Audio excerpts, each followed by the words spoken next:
This episode is brought to you by Tabletop Dominion, purveyors of handmade dice and artisan gaming accessories. Why not head over to tabletopdominion.com and use the code BILLOW to enjoy 10% off your order? Who knows, maybe you will find your very own blue dice of power.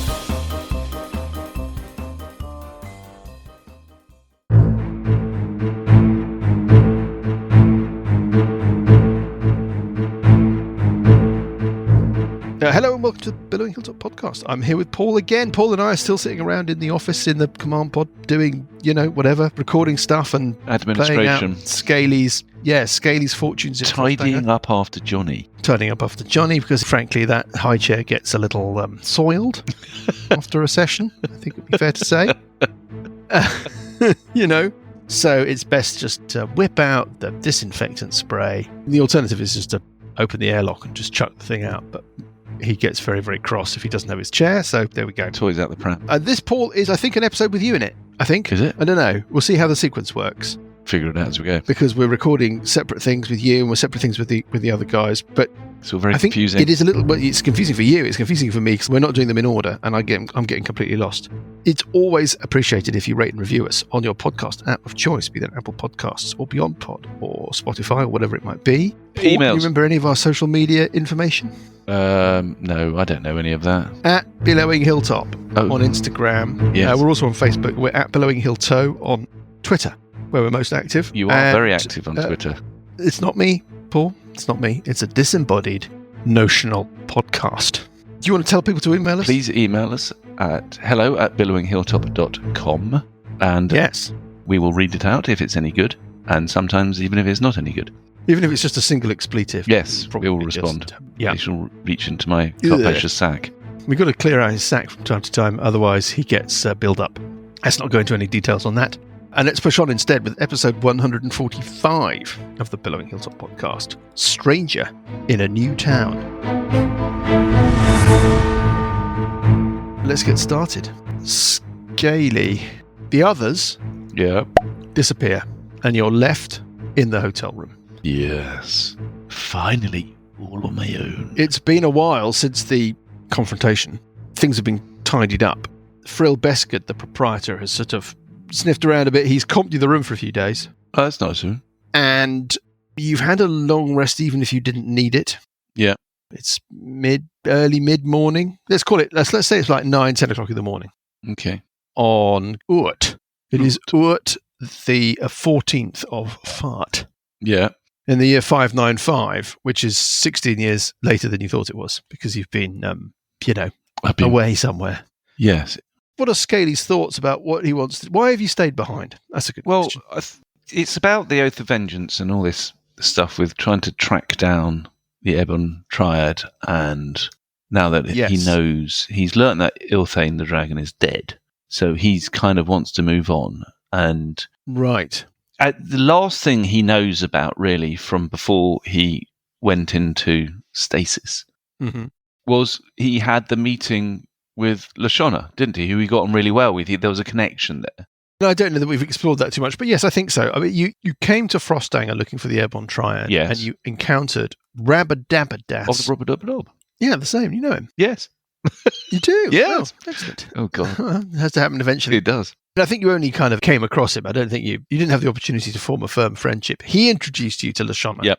I think my understanding is that he took you to Lashonna's house. Yes. My sense from our earlier discussions was that you spoke to them about your quest to avenge the destruction of your village or whatever it was at the hands of Ilthane, and they were helpful, and they talked about how there was an Ebon Triad shrine hidden beneath the plague house, but you shouldn't go there. And I did. Have I got that right? Yeah, and I did. Yeah. You clambered, and that was the last thing I remembered. Down the ladder, that's the last thing you remember. That's it. Till I woke up and there was Burple claiming that I was his item, his own personal possession. His personal possession. And this is obviously what you do know is that what they encountered in the shrine beneath the plague house was an awful aspect of the Ebon Triad, an aspect of the tripartite god. It was like a mishmash. Combination of Asmodee, Banshivu, and the Great... It was a Mr. Potato Head of the Ebon Triad. Bit stuck together. Potato Head. It was a bit stuck together. Yeah. It's a sort of triangular number. It had 3 arms, 3 legs, an enormous great jumper teeth. Yeah. And it had a weird spectral hand, which was able to fling about. Anyway, the point is that after the unfortunate loss of Alessandra, they did in fact defeat this thing and rescued you. They didn't know they were rescuing you, but they pulled you out of your 16-year stasis. Yes. And there's no Ilthane. It's clear from the other material they found in that shrine that Ilthane is no more. But the Airborne Triad still exists. Yeah. Is that kind of where your head is going? Yes. And I'm kind of getting all that information together. And it's like, well, my only kind of, if this were a cop show, would be, I've got one lead, and that's Lashonna. So that's what I know. And Rabadabadas. And Rabadabadas. But Lashonna is the strongest one. So that's kind of like, right, let's go and sort that out. And it's the only location that you know of. Yes. Right. It's the that makes perfect sense. Easiest, simplest thing is to go there first off. Find out what's been going on. And then you've established from the others that they are here hoping to meet Lashonna. Yeah. She's still around. They're hoping to meet Lashonna. There's a party that's going on. He needs to get invited. He knows this because they've kind of talked about it. Of course. So of course he needs to get invited. So he needs to get invited to this party. He needs to... I've forgotten about that. And they've spoken about... Well, we had the awful Ok'ral incident, and it's been mentioned that Ok'ral was seen. Scaly's never met Ok'ral, doesn't know who he is, apart from as a you worm don't infested. recognise him. Yeah, I mean, they've talked about who he was potentially a bit. Yeah, and they were spotted in the window of a hotel room. But that's kind of like that's nice to do, but it's not priority. Sorry, readers, because all of this stuff is done in a different sequence. I think it was quite a long time ago we did this, but the Deluxury is the name of the hotel. Yeah. It's the poshest place in town. Yeah. It's also the potential source, you understand from them, of a ticket to this ball. So there's more than one reason to visit there. Yes. But they talked about trying to visit the room that they think that Ok'ral was in. Yes. But they didn't, because they realised they hadn't got all of the magic items that they've all been desperate to buy. No, it's the whole... They've completely forgotten. Yeah, it's bonkers. So they've gone to go and get magic. They've basically gone to go shopping. It's the biggest kind and of they've just left the whole thing there. Right. Yeah. We've got this huge amount of magic which we need to get. It's going to take us 5 days at least to get it. Let's just go and do that. We're off. Bye. Yeah. What will happen to them? You don't know, Scaly. Okay. But they've left that, as it were, unfollowed thread as well. So you've got Lashonna, and then you've got the fact that the weird person that was in your hotel room, no idea who he is. They're saying that they had seen him through the upper window and he's a link from the past to that party. So there is something. There seems to be some connection to this is an interesting thing, and I don't know how much conversation has taken place in the open with Scaly and the others about this. But the idea of Kios, which I think is interesting, is worth exploring. We can talk about how Scaly might approach the question of Kios. I am assuming that you've established that they have been on the hunt for the Airborne Triad and have discovered that the Airborne Triad is a sort of a ruse, a smokescreen, a front for this evil lord of the undead called Kios, who is threatening to bring about something called the Age of Worms. Yep. Is doing so through the worm-infested undead and whatever other nefarious purposes, and that this character that you surprised in your hotel room yesterday was somehow infected with the spirit of Kios in some way. Yeah.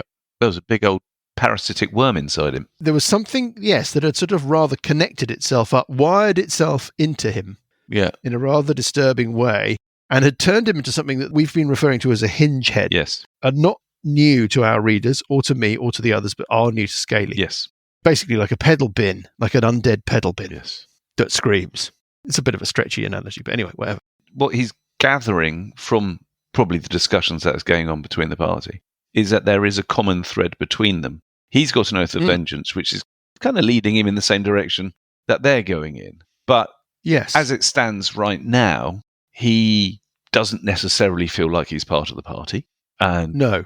They've got an agenda they're following. Have they ever? He's got his oath of vengeance means that he's got an agenda which is stronger to him than going, let's follow him to Evenstar for them to pick up their magic. I think it must be clear to Scaly that Ilthane was a servant of Kios. Yes. And therefore, that might be a thread. Yes. If you discover that your nemesis, that you've sworn an oath to destroy, is in fact the minion the servant of another, yet more significant evil. That's an interesting thought. If you think about it, he's got an oath of vengeance against a creature that was carrying out an evil act on behalf of its own credo. Right. And therefore, but the oath of vengeance is unfulfilled, it's unrequited, because Ilthain's dead. He can't kill it again. Therefore, it's the next stage. It's right, I'll just follow that's true. What's behind it. This must be quite confusing for Scaly. It's not just confusing for Scaly, I can promise you that. 16 years ago was yesterday for Scaly. Yeah. So far as Scaly is concerned, everything is basically the same, except everything's different. He just knows what year it was. Yeah. The last time he knew what year it was. He's basically woken up and he's been told that Ilthain is dead. Yeah. Everything else seems the same. It just must completely do your head in. Absolutely screw with you. Very odd. He's not the brightest bean in the bucket. He's... That famous phrase. I use. Yeah. Is he nice, Scaly O'Toole? My sense from the way that he's been acting in the short time that we've got to know him is that he's a little bit... No. I don't know. A bad winner, put it that way. He's single-minded, focused. If you think about the team he's just connected with, he's known them for a very short period of time. Yeah. They're not exactly charming themselves, are they? And they're strangers. That's interesting. Well, the thing is, I'm really familiar with them, and I think, hello, readers, I think we're all familiar with them. But yes, I think that from the perspective of a newcomer... If you just dropped into a gang of people who are obsessed with... whatever. Yeah. In this case, these guys are obsessed with shopping. And not with doing what he wants to do, which is fine because ultimately the paths will join again. He knows that. But no, I mean, why should he be nice? Assuming they return, we're going to have to think about how this story works if they don't return. But there's something we can do about that. That's all going to play itself out. Yeah. So let us stand in this hotel room, not literally, because we couldn't afford it. No.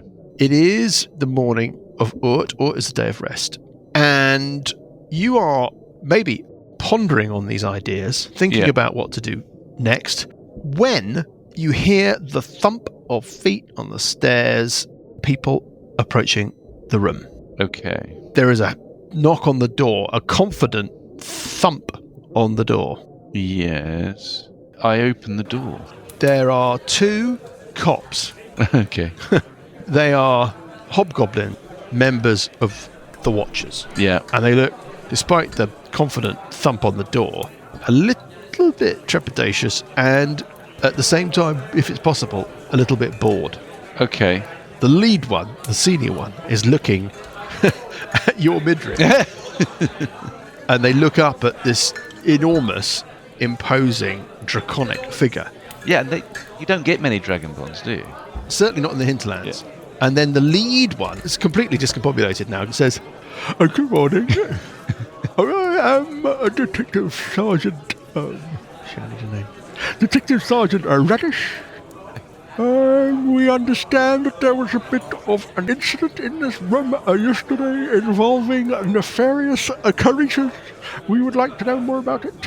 What is your name, please? Scaly O'Toole. He looks over his shoulder. Make a note of that, please, Sergeant. That's Toole with an E. Well, Mr. Toole with an E, I understand that there was some sort of creature in this room that you have destroyed. Is that correct? We arrived back at our room and we found this creature going through our things. Yes. And it attacked us. Oh. So we were merely defending ourselves. Are you getting all this Sergeant sunglasses? I'm absolutely furious, and I'd like to know how he got into our room. Well, I've had a brief conversation downstairs with the proprietor. Yes. Mr. Bestgood, he says that the door is forced. The door was forced? They did notice somebody heading upstairs, and by the time that they managed to dispatch a member of staff to investigate what was going on, you would all... did you teleport here? It's disgraceful, isn't it? Well, this is a question I'm afraid you have to raise with the establishment. Oh, sure, I'm more interested in, I have some loose ends I need to tie up. Yes, I'm towering over him. I want to kind of put an end to this. This is not something I want to carry on. Can I roll a check? Yes, what kind of check? I mean, would you want to turn on the charm? No, I'm going to intimidate him. I don't want to. It's not about being. Again, it's just about making him feel uncomfortable enough that he just doesn't want to. They don't want to be there. So sure. Should be kind of. Is that it? Is that give everything? Give me an intimidation check. Is that a skill? God, yes, it is. There is an intimidation. Okay, I got a +8 on it. Yes. Ooh, and I get a natural 20. So that's 28. Okay. Well, his sentence trails off. He looks up at you. He looks past you into a room which seemingly is completely fine. He looks back at his assistant and give me an insight check. He's not great at insight. No. Okay. He seems a little conflicted. It does seem there is some kind of lingering doubt about whether or not he should be making himself scarce, but obviously not such a doubt that he actually hangs around. Okay. He turns to his assistant and says, I think we've come to find out here from this gentleman. Don't leave town, please, sir. I have no intention. If your companions were to return, if you could... I'll point them in your direction. Leave word with the watch at our headquarters, and we would be interested in speaking to them. Oh, absolutely. Thank you very much for your cooperation. Much appreciate. We go back to business, please. And he heads off. Marvellous. As he's walking down the stairs, somebody else walks up the stairs. Yeah. What do they look like? It's a woman. Oh. She's got cropped black hair. Mm-hmm. She's lean, she's wiry. She looks like she can take care of herself. She's wearing leather armour. She has a rapier at her belt. Yeah. And she does a very nifty step aside as these two hulking hobgoblin watchmen thunder back down the stairs. Yeah. She sounds quite similar to somebody who used to play. Yes. Scaly has no way of knowing this. No. She's looking straight at you. She's looking very curious. She looks down the corridor at you, and she says, "Who are you? Where are the others?" Well, I'm gonna light up a cigar. Take a second. Oh. And I say, perhaps you should tell me who you are and what's your interest in them before I ask. My name? Your name. My name? Your name. My name is Bondi. Oh. Where's Burple? Where's Alessandra? And she's kind of trying to look past you into the room. What's your interest in them? Can I do a persuade check? Yes. See if I can get some information out of her. Roll a persuasion check. Yeah, she looks guarded. Yeah. I get a 24. Wow. Okay. I'm going to say... Well, she looks less guarded, obviously. She says, I brought them here. Oh. I know them. Yeah, well... Sorry, what did you say your name was? My name? Scaly O'Toole. They've gone shopping. I'm about to go and do the same. Can I help you? Do they know that you're in their room? Yes, they do. They've just left. Just right. A moment ago. Burple, yeah. Alessandra, I don't... Parker, yes. You mentioned Alessandra. I don't know Alessandra. Don't know who you're talking about there. Oh. There wasn't a woman with them? We've only just recently met, and they've gone to Evenstar. Shopping in Evenstar, casinos. They might be some time, by all accounts. Evenstar? Yes. They're just interested in magic. It sounds like they've outgrown the sub. Sub? She sort of laughs to herself. Oh, nothing. I'm just saying that there's more to them, maybe, than meets the eye. You expecting them back? I think so, but I can't say for certain. Well, if and when you see them, can you say that Bondi says hello and that I'm in town? You're in town. They'll know. Will they know where to find you? I'll check back here from time to time, but just let them know that I'm looking for them. Okay. Oh, by the way, you should quit those. She nods at the cigar. They're bad for you. Well, I find them quite relaxing. They remind me of home. Oh, you grew up in an ashtray, did you? I see. Anyway, if you just pass the message on, and I'll make myself scarce. Oh, by the way, those cops, those goons that you just had here. Yes. They're just bored local law enforcement. But do you know who the Blessed Angels are? Blessed Angels? No. Have you not seen them fly? Oh, maybe you wouldn't have done. No. Well, you'll see them out and about. Yeah. If you're out and about in the town. But they're Zeech's personal enforcers. One of them was waiting outside here while those two watchers were interviewing you. Right. Which means that even if they weren't taking it seriously, somebody is. Just a word to the wise. Okay. Or maybe not so wise, since he's still smoking. When clearly the medical evidence is pretty much irrefutable. Like I said, reminds me of home. Those things should have a warning on them. She nimbly skips down the stairs, and you're left to your own devices. What do you want to do now? I think priority is to go and see Lashawna. Absolutely. Well, you know where she lived, yeah. Or lived when you went to see her. To you, it was yesterday. Yep. Well, day before yesterday. Mistwall Manor. It's a big, old, rather imposing mansion called Mistwall Manor. It's on Royal Island. It's on the island where Zeech's Palace is and the kind of high-end Emporia are and the High and Mighty live. Yeah. And you can kind of wander your way down there. This is an odd one. I don't know how long Scaly spent in Frostanger before this befell him, but not from our conversations. Not that long. I get the sense that he was only in town for a few days yes. before. Yeah. Right. So he'd remember it. It's surrounded by high walls. It's still there. So I'm just gonna head over there. I'm gonna keep an eye out for these blessed angels, but I'm not doing anything overtly sneaky. Not that I could. Well, there's no blessed angel waiting outside the inn. It's cold. Yeah. The snow has been settling for a couple of hours. Yeah. If you recall, yesterday when you had this encounter with Okaral, Zeech's anniversary celebrations were running throughout the streets in the town. There was this boar race, but it was part of a more general street-based celebration. Well, that's muted a little bit because of the weather. Oh, okay. Well, this is just another 6'6" Dragonborn going about his business. It's just the way that snow makes everything quieter. Yes, there's that kind of... And it's also it's a day of rest, and it's the morning of Ut, so... Easy like an Ut morning. Sunday morning. In the words of... easy like Sunday morning. Lionel. Snow on the ground. Thingy, that crunch of the snow as you walk through it. Precisely that. Deadening exactly. sound. And the manor, Mistwall Manor, is pretty much exactly as you remember it. Yeah. There's a gate, and there's a gatekeeper sitting in a little hut at the side of the gate. Oddly, the gatekeeper doesn't look 16 years older. Looks the same. Yeah. I was thinking... I mean, that's something that doesn't seem odd to you, I suspect, it won't. because it would take you a moment to realise that... I'd have to think about that's odd. Because I don't recognise anybody else in the town, so they look the age they should be. It's really weird, this whole stasis thing. And he looks... Like, the more we talk about it, the weirder Scaly's experience must be. He's not going to look at this guy and go, ooh, he hasn't aged. He's going to look at him and go, right. I recognise him from 2 days ago. Isn't that odd? You do remember when you visited with Rabadabadas, you were imbued with some kind of aura by the gatekeeper that seemed to sort of act as some sort of pass or some sort of authorization. You crossed the grounds to the house itself in safety, and that was related to this, whatever it was that the gatekeeper bestowed upon you. Yeah. He's a balding, he's a human in late middle age. Mm-hmm. He's wearing a smart livery of Lashona's staff. Yeah. But he's all sitting under swathes of furs because it's so cold. And he looks like he doesn't want to come out of his sentry hut. Don't blame him. Because it's clearly cold. There's some kind of fire burning in there. And he doesn't seem to recognise you. He doesn't seem to... I'm kind of like... Even though you only saw him a couple of days ago. Well, that's when it starts to mess with the head, isn't it? I'd like to see Lashona, please. She is not within. Oh. Sir. He looks you up and down. Let me just make a roll. There's always a chance. He does recognise you. Oh. It's a bit of a blunt mechanism, but I've just given him an intelligence check. Right. It may be faint recognition, but you're probably quite memorable, Scaly. 6'6", Dragonborn, bit grumpy. Dragonkin, Dragonborn are rare, so... My lady Lashona is not within, and she is not expected back all the length of this week. Oh. May I take a name? Yes, Scaly O'Toole. Thank you very much indeed.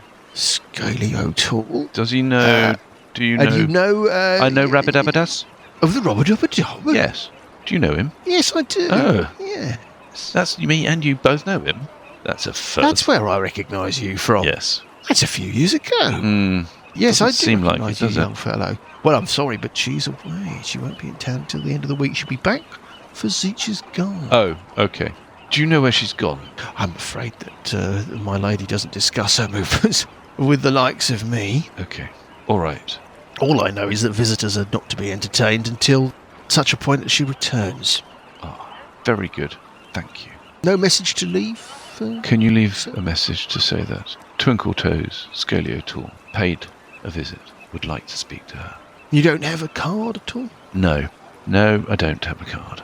It seems to be that maybe there are two types of people with cards and people without cards. No, I don't have a card yet. Person doesn't have a card? What? No. I won't trouble you any longer, sir. No, thank you. Thank you. Scaly. And how lovely it was to see you again. Well, thank you very much. Albeit tragically briefly. Well, for some. He turns around and Scaly walks back into town. He wants to go shopping. Disconsolately. Yeah. Back into town. Back into town. He wants to go shopping. He's got to get... because fine. The next part is to go... He needs to get into the party, so he needs to convince... He needs to get a ticket, so he needs to convince them. What does he wear normally? He's wearing armour. He's wearing armour. Let's just have a quick look. Okay. And he's wearing regular adventuring. Well, he's wearing the stuff that you get out of the player's handbook. Yes, but he's got scale mail and he's got a cloak of displacement. Okay. So dragon scale mail. Yes. Which is out of the ordinary. The cloak of displacement. I'm thinking that's quite a smart piece of kit. That marks you out as being more than just the average person. So that's a start. Yeah, he wants to get... Okay, I've not acknowledged that enough. Something more that he wants. But hey, that's life. Well, everybody that talks to you must be like, will you just stand still for 2 seconds? Is it kind of like something that flickers and phases in and out a bit? I don't know if it's on all the time. We'd need to look it up. Let's presume that it's not literally. It's not a question where you're just flickering in and out of existence constantly. That would just drive everybody crazy. Yeah. Well, it says it projects an illusion that makes you appear to be standing in a place near your actual location. Oh, so everybody's always looking over your shoulder. Everybody's always looking kind of slightly next to me. They don't know they're not talking to you. Yeah. It's not flickering at all. It's just literally... as well. It must be.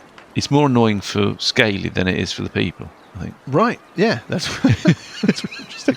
Yeah, nobody else. Look me in the eyes. Well, I presume there's a role. There must be something you can do to work. Anyway, let's not. Well, look over it. Okay, over it. What do you want to shop for? Well, I think he needs to kind of do a bit of glamouring up a bit. He needs to pimp his ride. I suspect he's heard from the others, the dear departed others, that they sourced fancy apparel from a kind of series of emporia, boutiques on Royal Island. So let's just say that Scaly knows enough to go. Yeah, so he's going to get a bit of fur trimming for his cloak. Yes. And then he wants kind of like a nice ornate clasp as well. Something, where he can get it. Are you happy to wait while they attach this fur trim? Yes. I presume they can do so without affecting... How on earth do they get it to sit still? Sorry. They're constantly trying to sew it on. To something that's not there. I think you probably I'll take it off when nobody's wearing. I'll take it off. And then it just... Okay, so they can pin it or they can use clips or something. And what, a clasp? A clasp for the cloak, yes. It's like... Okay. Let us say that can be done pretty much on the spot. Yeah. And that sets you back, let's say, 125 gold pieces. Nice. Scaly's got a lot of cash. Cloak is smart. Clasp is smart. Yeah. Fur has zhuzhed up the whole look. Yes. There is something else I would like to get, but it's not important, but I want it. But later on. Do you want it? I want it. I've got another ornament, which I quite like the idea of. Do you want to deal with that now, or do you want to deal with it later? Is there a fine metal worker, silver worker nearby? You can ask in the tailors. I'll ask and say that I'd like a fine... I need an ornament, a bespoke ornament made. Is it an ornament for the home or an ornament for the person? It's an fitted ornament for the person. Well, now, there is Eomandi's Emporium. Mm-hmm. It's not far. The proprietor of the tailors walks out with you to the front of the shop and gives you quick directions. Her emporium is full of wonders, but she may also know a craftsman that could make you something specific. Thank you very much. I tip him a silver piece. Oh, well, thank you very much, sir. That's very generous of you. And then I go and... Eomandi's place, big stone building. It looks a bit like a bunker, Scaly. There's no windows. There's a single iron door. Above the iron door, there's a guard post. There's a couple of watchers. That is hobgoblin watchmen. Yeah. Effectively from the same outfit that visited you this morning. Oh. Looks like they've either been bribed or are on official duty to guard the place. Yeah. They look down. What is your business with Eomandi, please? My business is business, and it's my business. They look at each other. Give me a persuasion check or something, or an intimidation check. Intimidate check. Let's see how that goes. Come on, I get a 20. Let the gentleman in. They work some kind of mechanism in their little security spot. Yeah. The giant iron door grinds open, affording you entry to a dim, poorly lit, cluttered curio shop.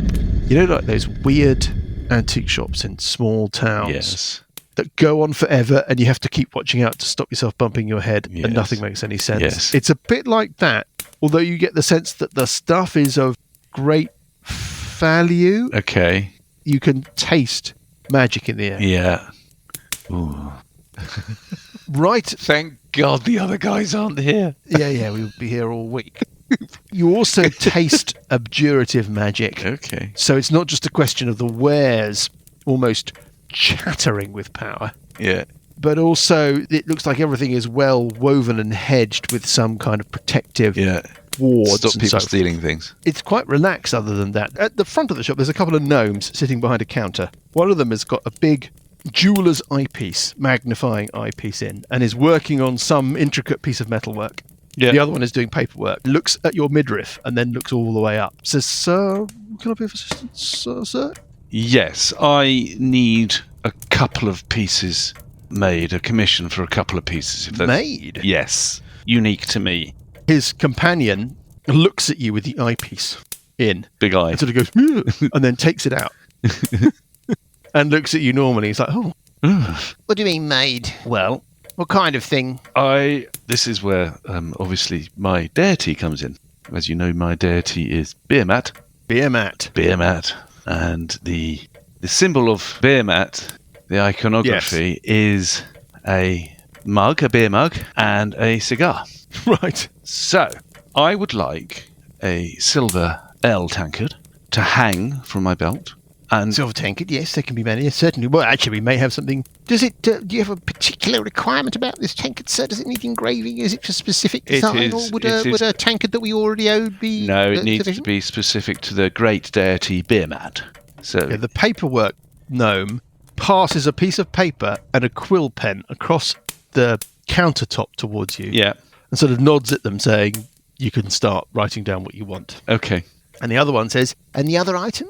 This is complicated.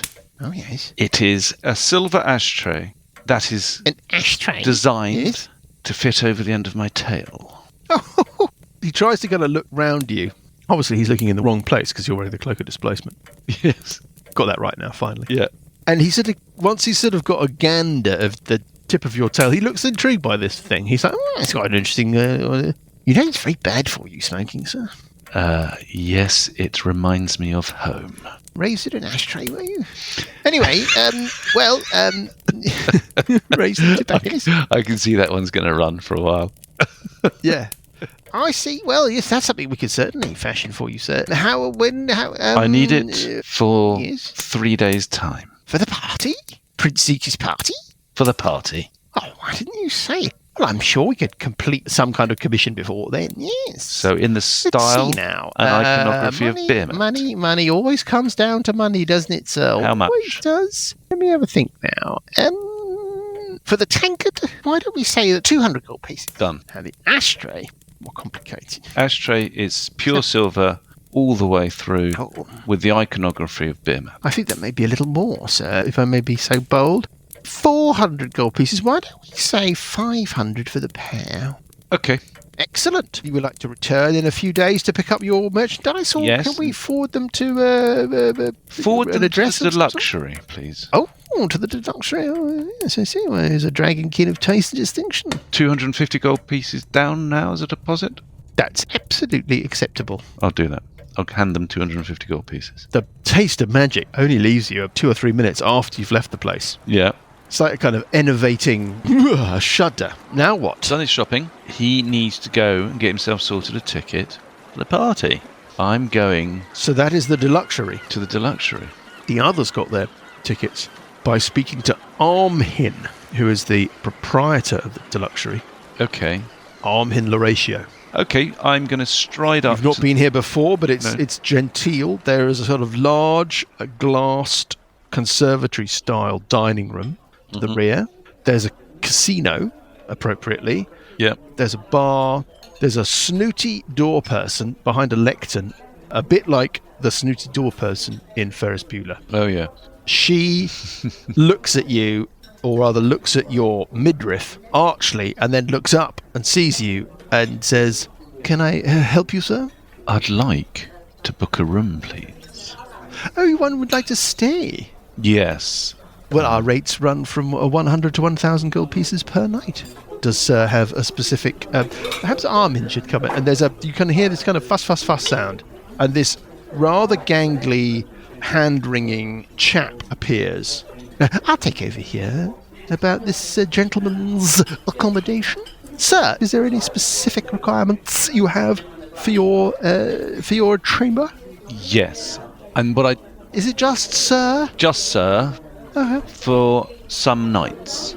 I'll be staying until after the party. Yes. Oh, the party. Are you an esteemed guest of His Majesty? I am after a ticket, I believe that. Oh. This is something I need to attend. He looks a little furtive, and he looks around him to make sure that you're not being observed.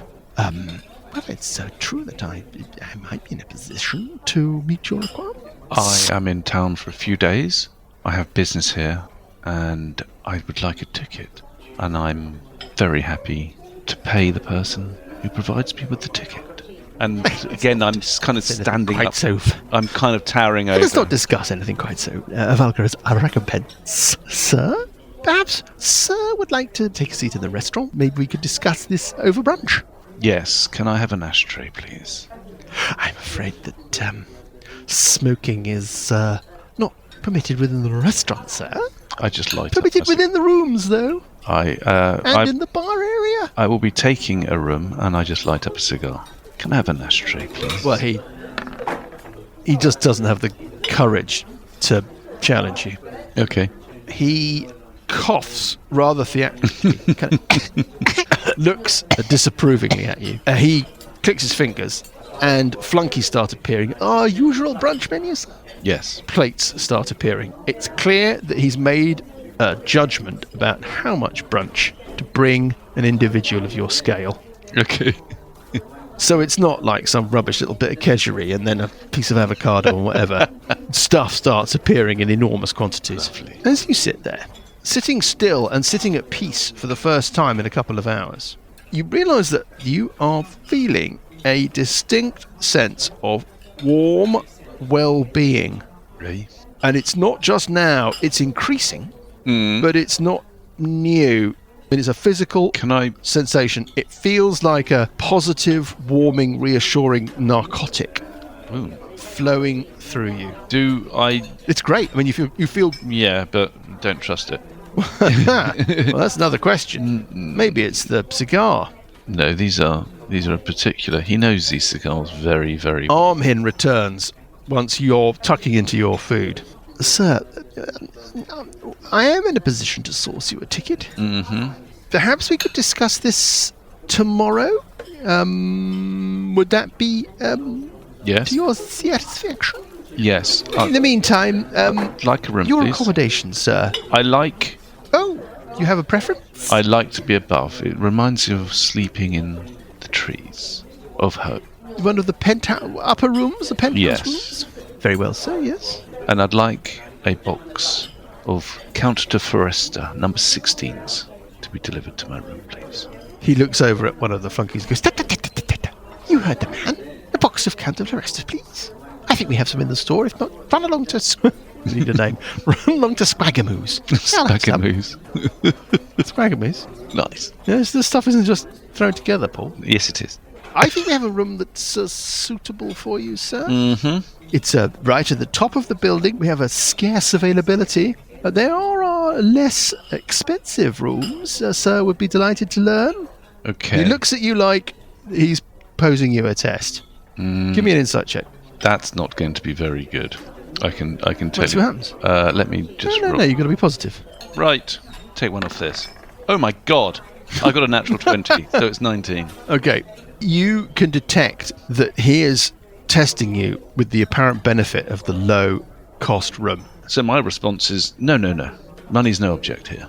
We have scarce availability, but we do have a room that meets your specifications. Excellent. Is it ready? It can be ready. Again, he looks... He kind of clicks his fingers and... Room number 16. Room number 16. Yes. Make sure. Make sure. And the orderly goes... Room 16 is next door to the... I don't care about any of that. Just look after Mr. O'Toole here, please. Your room will be ready momentarily, sir. Let me go and get you the key. Thank you. He zips off. Okay. He zips back with a key.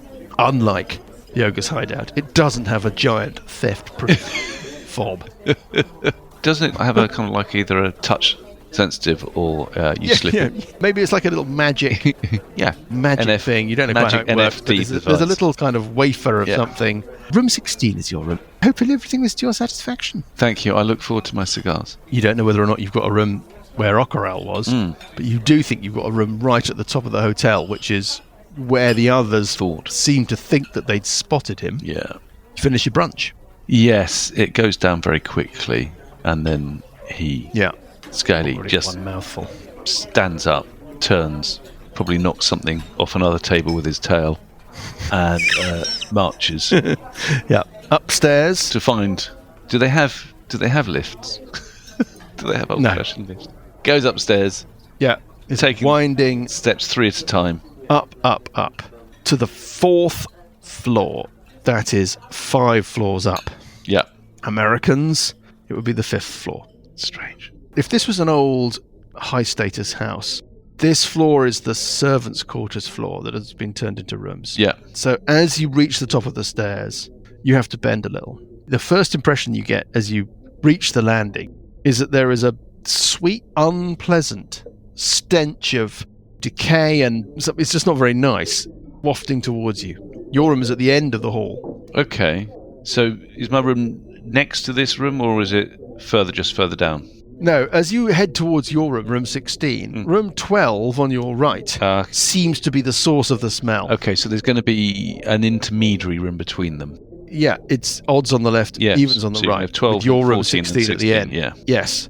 Well, I've got no luggage, so there's no point actually going to my room. Going back to the other place, no. Is just going to my room. So I might investigate this room a bit further, I think. But it's very quiet up here. You get the sense that even if any of these rooms are occupied, they're certainly not at the moment. Okay. Room 12, by the way, has got a do not disturb sign. Doorknob. Okay. Can I listen at the door? To room 12? Yeah. All right. There's nothing. Well, I'll give you a perception check. No, there's no. What's the point? There's no sound. No sound. I get a 14. Is the door locked? I try opening the door. I don't think the door is locked. Okay. No, I don't think the door is locked. Okay. I'll unleash my big chopper. I'll get my big chopper in my hand. This. Okay. Try and keep it above the waist. Yes, I get the general idea. I do keep it above the waist. And yes. Yes. I'm going to. Well, I mean, he doesn't have really good. You want to open the door? I want to open the door. I'm going to try and do it stealthily. Jesus. Excellent. And I will give get. Me a roll. But let's just not bother with it. I don't do it stealthily because I rolled. No. I rolled 7. 10. Actually, it's a disadvantage. 10 is not a disgrace. Well, hold a minute. I roll at disadvantage for stealth. Oh. No, I roll a 10 because that was a 15. A 10? Well, 10's not a disgrace. Okay, 10 is not you make an enormous cluttering noise. Yeah. It just means you're not like Alessandra Quiet. Yeah. The smell, Scaly, just washes over you as you open the door. It smells of human waste, and the entire room, as you look into it, is mired in filth. Human filth. There are 2 beds, 2 single beds. Yeah. Looks like both of them have been occupied. One of them looks like it's been occupied sort of by a normal person, but stuff is sort of spread all over it, nastiness. The other one looks like it's been kind of refashioned into some kind of nest. All of the bedding has been pulled around into a kind of circle, into a kind of basket of whatever. Yeah. And is absolutely filth-ridden. And that is where the real horrible smell is coming from. But the floor is wet with piss. Oh.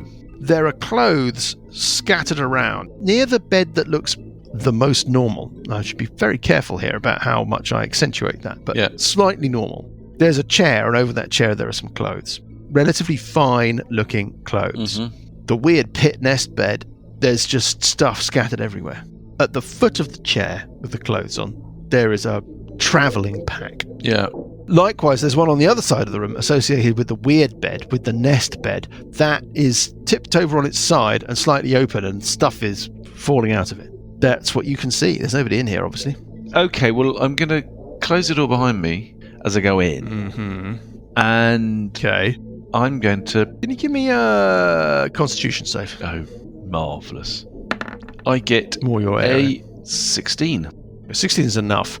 As you step fully into the room and the door closes behind you, there's nowhere to go, right, from the noxious stench. And you fight off the urge to vomit. Yes. I keep brunch. Oh, God, yes. Right, so the giant deluxury brunch. What did you get? A 16? Yeah. Is saved by about 4. Okay. from being sprayed all over this room.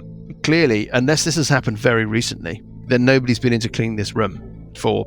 Okay. Nobody could do this in hours. This looks like something or some people have been living in here like animals for days and days. It's strange how nobody's noticed unless there's been nobody up here other than them. It is a very quiet floor. Yeah. There is a do not disturb sign. You get the sense that the staff here would do anything to avoid confrontation with their well-heeled clients. Okay. Maybe it's something to do with that. Maybe if nobody complains, nobody does anything. Yes, and maybe they're used to the strange behaviour of their well-heeled clients. They just might think it could be that's going on. I don't know. Okay, well, fighting back the nausea, I'm going to search. Sounds interesting. I'm going to search.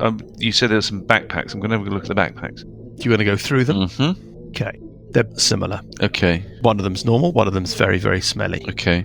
The normalish one is a jumble of stuff. Travelling gear. Yeah. There's like D&D stuff. Tinder, flint. There's a little cooking pot. There's a lantern tied to the outside of it. It's the explorer's In this pack. normal one, there's also a cameo. Do you know what a cameo is? It was an awful band in the 80s, wasn't it? We're not talking about that. No. We're talking about a miniature picture carved either in shell or in ceramic of a girl or a woman. It's inside a locket, so it's got you open up it's like a little gold affair. You push the little stud, you open it. It's a keepsake. Yes. I'm going to take it. Don't recognise her. In the smelly rucksack, there's sort of similar stuff, to be honest. Plus some other bits and bobs. If the first rucksack was the rucksack of somebody who doesn't like to get their hands dirty, yes. The second rucksack is the rucksack of somebody who has all of the kind of gubbins. Yes. So there's also the length of rope attached to the back of it. So like proper explorer's adventure-y stuff. There's a spyglass. Yes. Slid into a holster or sheath down the side of it. There are a couple of knives, a folding one, and one that you might use, a proper butchery knife that one might use if one was out in the wilds and one wanted to, make the best use of a hind. There's string, there's wax, there's chalk, there's adventure stuff. There's all the stuff that we would like to put on our... All that rubbish stuff that you always buy when you're try to put on when you start D&D character. Creating a D&D character, but you never do. So in the general sense, it looks like one is the backpack of the boss and one is the backpack of the person that does stuff. Yeah. And there's 2 other things in this backpack. They're both bottles, Scaly. Yes. One is pretty unremarkable. It's a flask. Yeah. It's got something in it. Oh. It's sloshing about. Detect magic is in order, I think. Both these bottles are magical. Okay. The unremarkable bottle, we'll come to the remarkable bottle in a minute. Yeah. Is magical. I don't know how much you get to know about it. You can taste it, can't you? You can do a taste. Okay, you think it's a healing potion. Oh, okay. Yes, I'm having that. The other bottle... I don't like that. You kind of recognise. I don't like that laugh. Never like that laugh. You kind of recognise this bottle. Yes. Scaly. Yes. You know, in Ilthane's lair, in the cave with the acid horror, at the end, you won the magic allocation and you had 3 bottles. Right. All of them heavy crystal. Yes. All of them in a sort of filigree adamantine basket work. And you drank one of them and it enhanced your constitution. That bottle. You drank one, Parker drank the other, Burple drank the other. Yes. It's exactly like that, but it's empty. And we'll find out.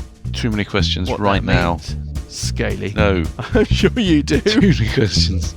We'll find out what that means. Just another 5 minutes. When we pick the story up next time.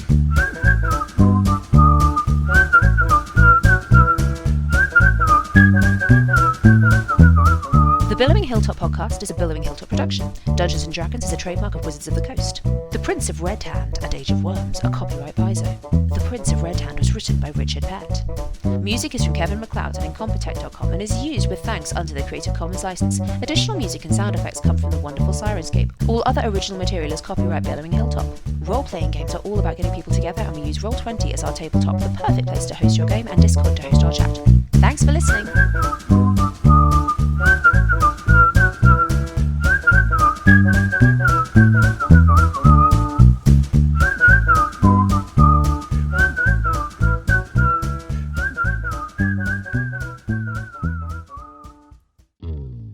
Are you looking to fall in love?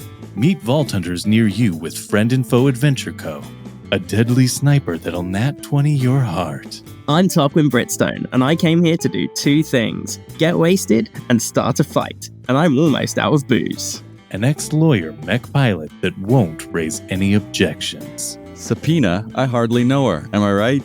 Mercurius here. These days, I enjoy long walks on the beach with my combat mech, Pancake. Let loose and go crazy with a psycho. I'm a student of the magical arts. I don't believe in wind. Ants are taking over the government. Vote for Good Boy is a vote for, wait, what was this for again? A siren infuser that will set your heart aflutter. I'm Phaleon, this is my hummingbird pigeon, and we're both really uncomfortable with this ad. Get rowdy with Friend and Foe Adventure Co., a Borderlands Bunkers and Badasses actual play podcast. New episodes out every other Tuesday wherever you listen to podcasts.